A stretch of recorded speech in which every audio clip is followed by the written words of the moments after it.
Wouldn't classify it as delusional. This just circles back around to what I was trying to say in the first video, that the art of conversation is dead.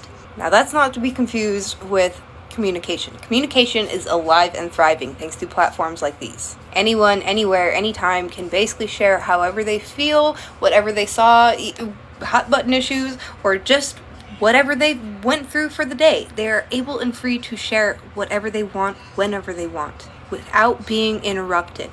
You can scroll by somebody, you can just ignore their comment, but you can't interrupt them mid-sentence. And that is all that I see in the world when people are having face-to-face conversations. They're either not listening to each other at all, or they're constantly interrupting each other. And I don't really understand when this shift happened. You see it all the time. You see it during the debates for politics. You see it out on the streets. You see it in every aspect, whether it's hot button issues or whether it's just medial things. I constantly deal with this all the time. People ask me how my day was or initiate a conversation with me, because I usually don't initiate with people.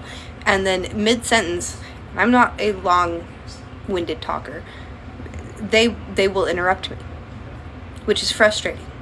Why did you start a conversation if you're not even going to let me engage in a conversation? I was raised that it was really rude to interrupt people, but you know what? Now even the people that raised me, that taught me that, constantly interrupt me. Like I said, I don't understand when this shift happened. Now let's reintroduce the hot button issues, the politics, the religion. Of course people are going to get really angry when you interrupt them or try and silence them. Anybody would. No matter your political stance, no matter your religion, no matter your lifestyle, if somebody interrupts you when you think you have the floor to speak, you get livid, and you have every right to.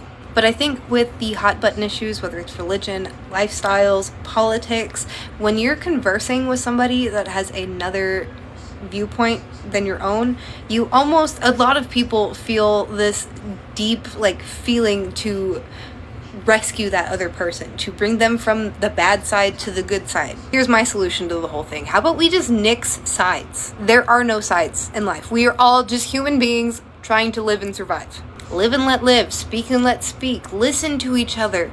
I don't understand why the world is so full of hate right now. You don't have to like everybody, you don't have to agree with everybody, so don't misconstrue me here. Maybe it'll sound outlandish, me saying this, but I personally believe that common decency and respect for one another takes so much less energy than hating and fighting and bickering with each other.